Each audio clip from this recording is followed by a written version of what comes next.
Hi, and welcome to Coping During the COVID Crisis. I'm Janet Gross. In our part of the world, of the country, we all know what this time is. It's Mardi Gras time. It's carnival time. The king cakes, the parades, the beads, the costumes, the food, and huge crowds packed at pretty much any open space we can find in the quarter, along every parade route, at the balls and the pronouncements and the parties. We like to enjoy this party. But it's going to be so different this year. Dr. Roy Salgado, professor of counseling at the University of Holy Cross, is here to talk about that with us today and the importance of celebrating, but celebrating safely. Right. You know, Mardi Gras is a great time for our city. It's filled with tradition, culture, history, and important. It's important that we stay rooted in our history, our culture, and our traditions. Crowds happens to be a big part of that during Mardi Gras. Yeah, it does. Along the parade routes, Bourbon Street, the French Quarter. We can't do that this year. We absolutely cannot do it for the public safety. We just don't know if, in fact, last year, I mean, we have some evidence to suggest, some research to suggest, that last year we became a hotbed of contagion and a super spreader. Yeah. Not only at the national level, but at the global level because of Mardi Gras. 2 weeks after we had our spike, just within a few days. So it's possible that our spike last year was due to the large crowds during Mardi Gras, specifically in the enclosed bars. We don't know if it was on the parade routes and things of that nature. It's really hard. There was no contact tracing, nothing like that. And in the city's defense, we didn't know what it was at that point. There were don't do this anywhere. We had heard about a virus somewhere on the other side of other side of the world. We heard about a virus in China, in Wuhan, maybe once or twice, but we had not heard about it being something that would impact us here. Right, and that the whole impact of what that meant. So that's right. in our defense as far as why we kept going. Absolutely, in our defense. We did not know. In February of 2020, it was not on our radar. It was not on our government's radar. It was not on our leaders' radar. It was not in the community's radar. So no one's to blame. It is what it is. It happened the way it happened. And we know that there's a strong possibility that we were a hotspot because of the crowds during Mardi Gras. Sure. So here we are, a year later. Yeah. Still contending with this contagion, still contending with this pandemic. We need to still hold on to our traditions. We still need to hold on to our culture. We still need to hold on to our history. It's important. It's important. Those who are rooted in their traditions and culture and history are healthier people. When you have something that you can root yourself to, you're healthy, you're happy, you're strong. It doesn't necessarily mean that we have to do it in crowds. We have crawfish boils. We have red beans and rice. We have wonderful food. We have great music. There's nothing to say that we can't do these things in our bubbles, at home, just like we did with our other holidays. We encourage people during Thanksgiving and Christmas and all of the other festivities to still celebrate their traditions, but in their bubbles. There's nothing to say that we can't do that this year as well with this particular tradition that's unique to us, that's unique to this area. So let's do it. Let's celebrate Mardi Gras. Let's celebrate our culture. Let's celebrate our history, but not in crowds. Let's do it at home in our bubbles. And for many people, that's something they did when their children were very young, because you didn't want to take that. I remember when I had twins, there was no way I'm lugging two things to any parade, or getting around a ton of people who are pushing and clamoring for beads, or beads are falling. And so we did for a few years just at home. Yeah. We got the old beads from, years before, and just had a little celebration. So in my experience, I have a Mardi Gras weekend planned. This Mardi Gras weekend is going to be a fun weekend, and I'm going to have a crawfish boil one day with some members of one side of the family. I'm going to have a red beans and rice lundi gras with other members of the family.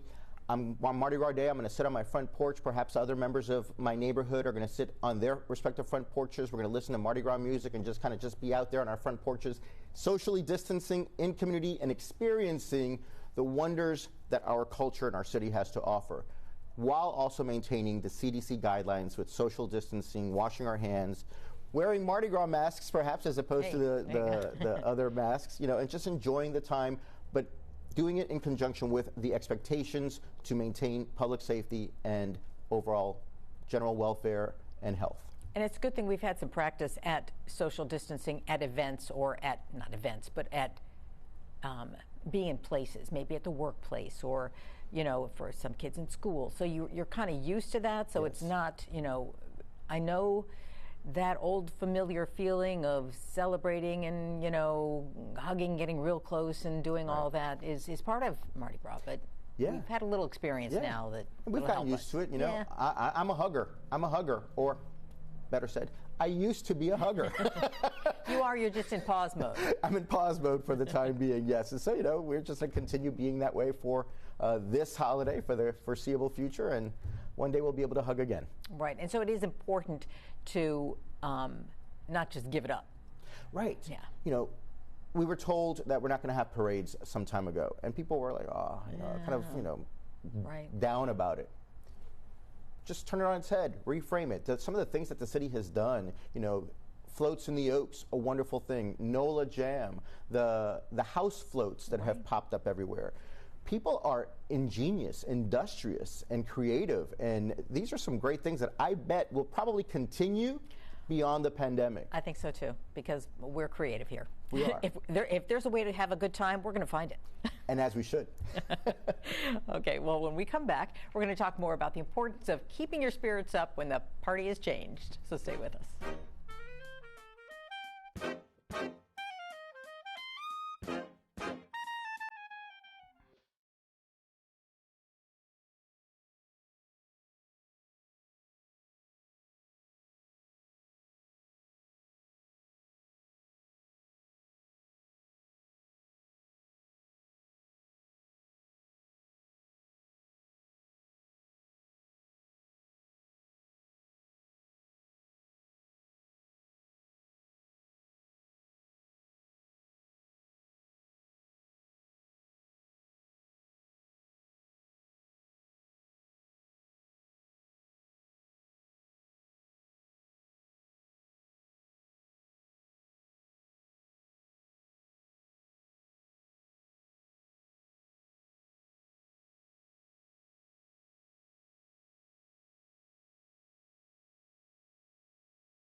And welcome back. Enjoying life and celebrating with others, some of the wonderful blessings we're given.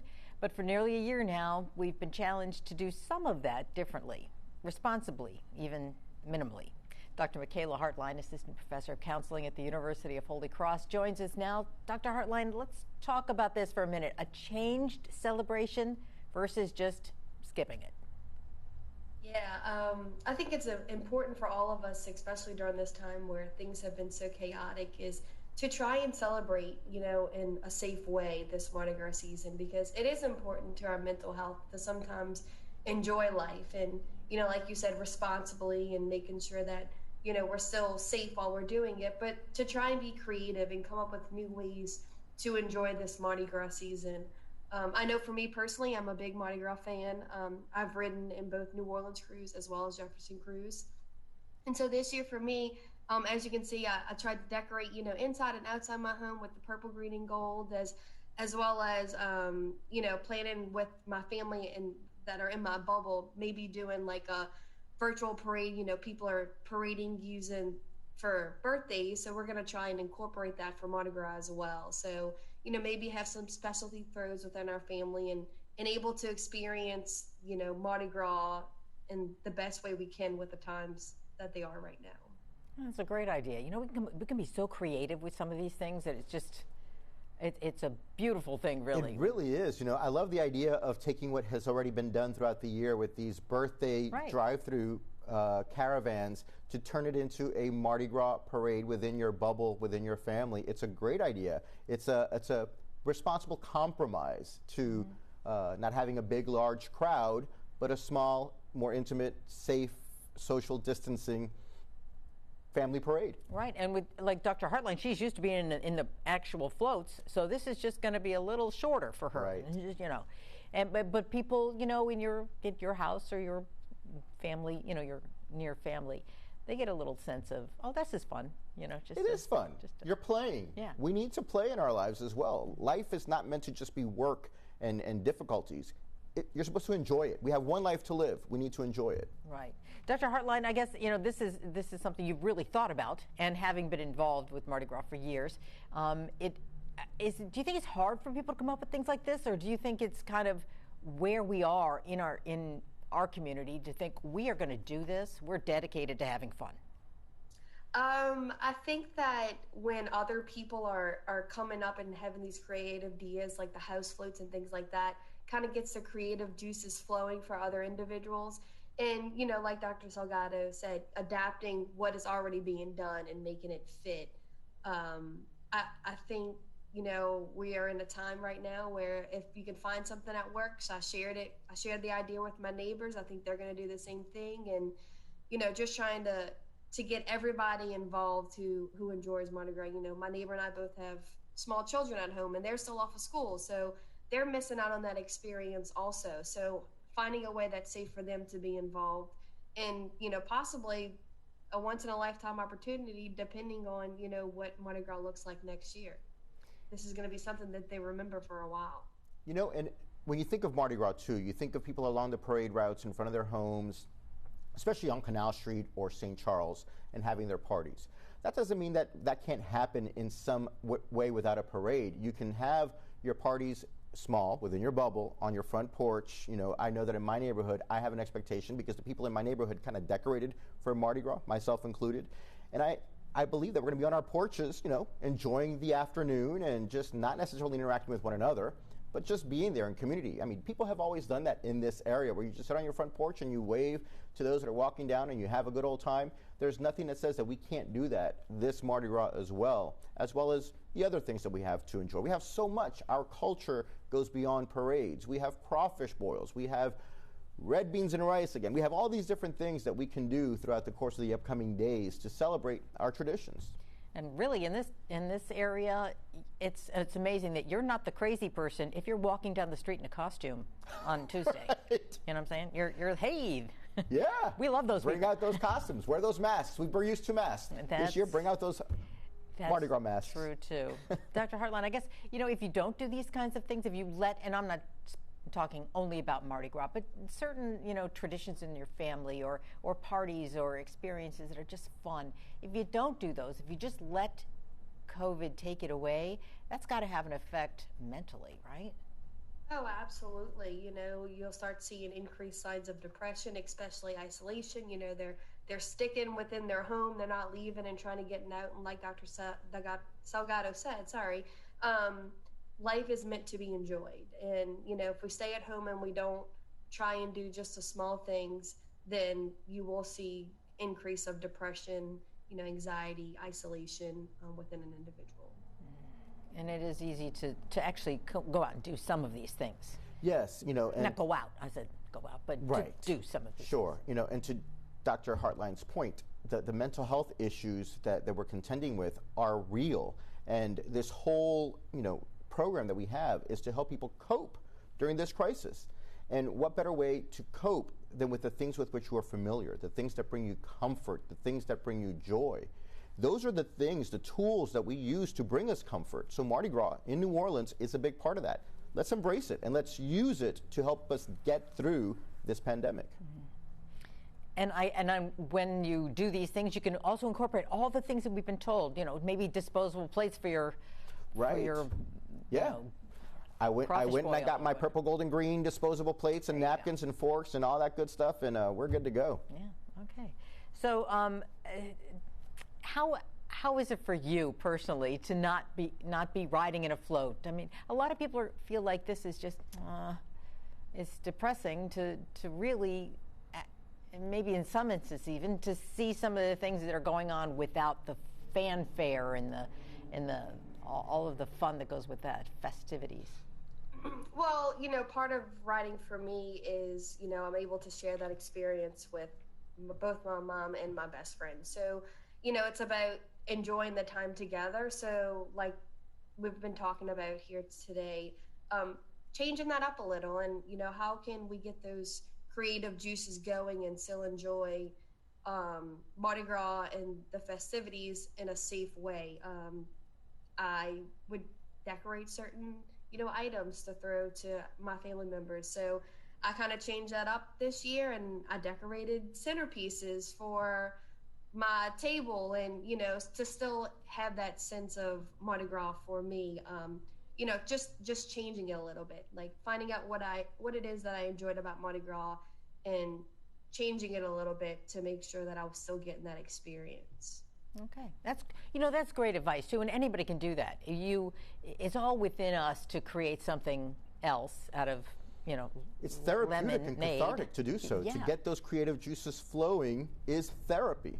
And if you don't have it, then you can steal from somebody else. Like Absolutely. Dr. Hartline. Okay. No, we would steal from you. I'm not saying you're stealing from anybody, is it? No, that's what I'm saying.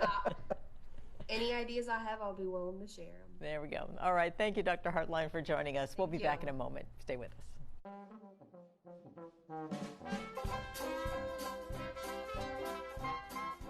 To be over. So while your family is home more often, make a plan in case you have to deal with coronavirus and a natural disaster at the same time.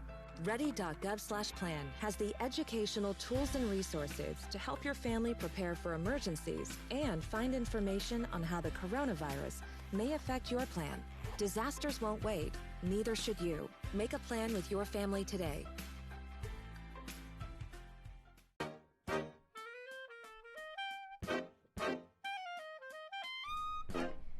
Doing Mardi Gras in small doses is one of those difficult things to do as a community.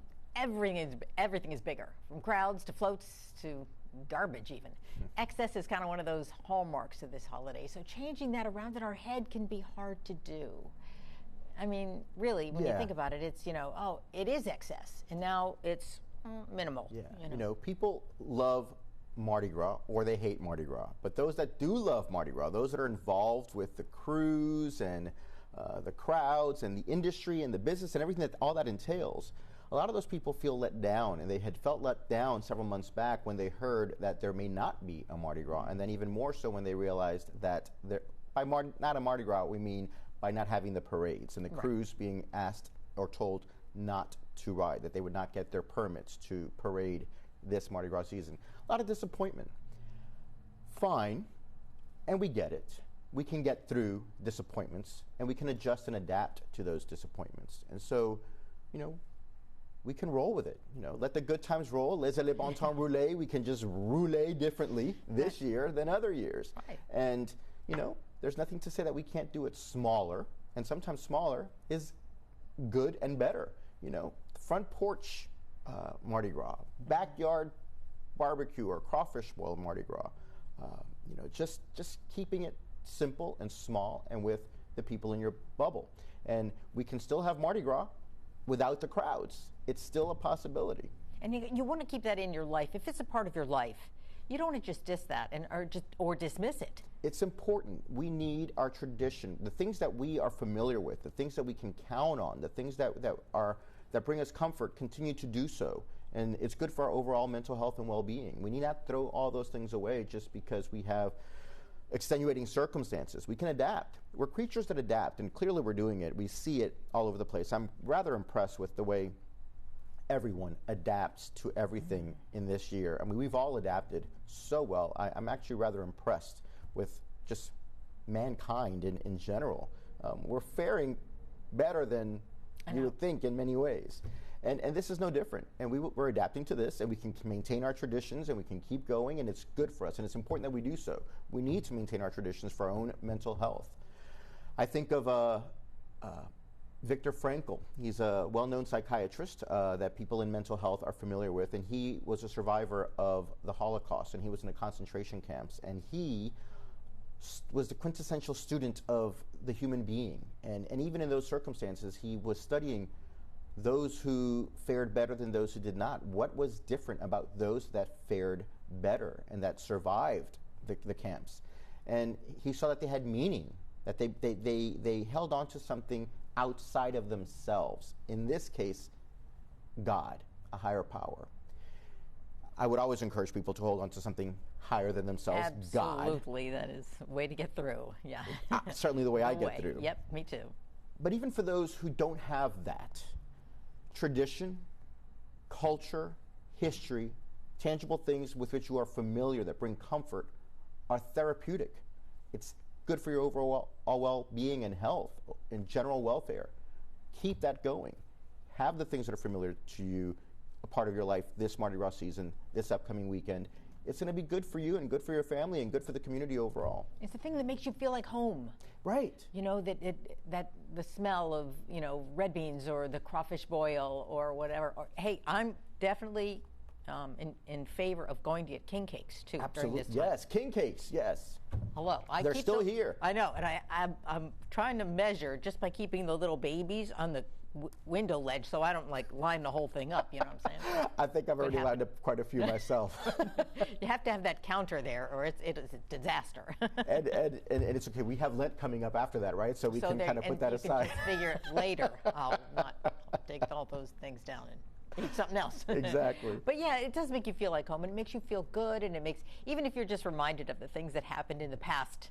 Remember the time we went to? Remember the, you know. Exactly. You know, and you know, we've been so sad and disappointed and let down and anxious and afraid this year. Fear and anxiety and depression are a big part of the experience that we collectively have had. The way to counterbalance that is to incorporate very intentionally and purposefully joyful moments, memories. You know, I think of our children. You know, our children, they only have one childhood. And what a childhood to have where there's fear and anxiety and sadness. We need to be responsible adults and have for our children joyful moments, happy moments, memories that when they're older and they think back on 2020 or 2021, that they're like, my childhood was a good one. There was a pandemic going on. I didn't even notice. Right. Life was good. Right, and it's the thing that you don't realize sometimes as you go by those moments, but it's like the kid playing with the box instead of the present. Exactly. You know, they may not even know at this point. And if you take pictures of that or video, you know, just keep that as a memory too. Absolutely. It's another joyful thing to look back, and you're right, they're going to be like, wow, I remember doing this, but I don't remember feeling bad. Missing anything. Absolutely. They're going to remember the crawfish boil and the front porch party or small party. They're going to remember somebody driving by. Somebody driving by. They're not going to associate it with something terrifying and life-threatening. They're going to associate it with something good. And it's important that we keep these things going, that these traditions, that this history, that this culture, which is a good one, that we keep it going for our children and for posterity and for the future. That helps ground us and give us mental health and sound mind and overall well-being. Also focusing on not what we're missing, but the reality of what we can have. We still have so much. Yeah. And we need to celebrate it. Yeah. You know, let's talk for a quick second about the service that the University of Holy Cross offered for people who are having trouble getting through things like this, where, you know, everything seems to be canceled and they just, you know, it's depressing to them. Yeah, the University of Holy Cross throughout this entire pandemic has been offering free counseling to residents of Louisiana. So they can call the number and the administrative assistant will triage that call to the director, and the director will then assign a counselor in training to you to help navigate any situation that you may be facing. And if you're feeling that you're having a tough time, not only during this season, but any season, there's someone there that can help you, and they can help you come up with solutions to be able to bring joy into your life and how to incorporate that in a safe way that would be helpful for you and your overall well-being. And really, you know, you can get a lot of help from other people, like when we were talking to Dr. Hartline, you know, just the things that they're doing, I could do that. Yeah. You know, before she left, or during the break, she showed us this centerpiece that she made. It was beautiful. It was great. And so she can keep that for next year. You know, that's which is a memory she's going to throw off a float. You know, this centerpiece is something that we created back in 2021 during the time that we did not have parades, but we still had Mardi Gras. And this is a memory of that. Okay. Well, we're running out of time. Any tips before we go? Yes. For our tips, it's important that we still maintain our traditions, but while we maintain our traditions, continue to practice the CDC guidelines. Play Mardi Gras music for the next several days. Yeah. Le bon temps roulé. We need to celebrate that. Life is too short. We need not forget that. And also, a little thing from... Absolutely. The University of Holy Cross is a wonderful university that offers over 65 programs of study, and if you're interested in getting a bachelor's, master's, or doctoral degree in a number of different disciplines, look us up on the website and see if getting a further degree might be helpful for you. And might be another memory for 2020, 2021. Maybe We're all studying online these days. I know, right? That's a good thing. All right. Well, thank you, Dr. Roy Salgado, and your colleagues at the University of Holy Cross for joining us. And thank you for watching. We want to help as we are all coping during the COVID crisis. Happy Mardi Gras.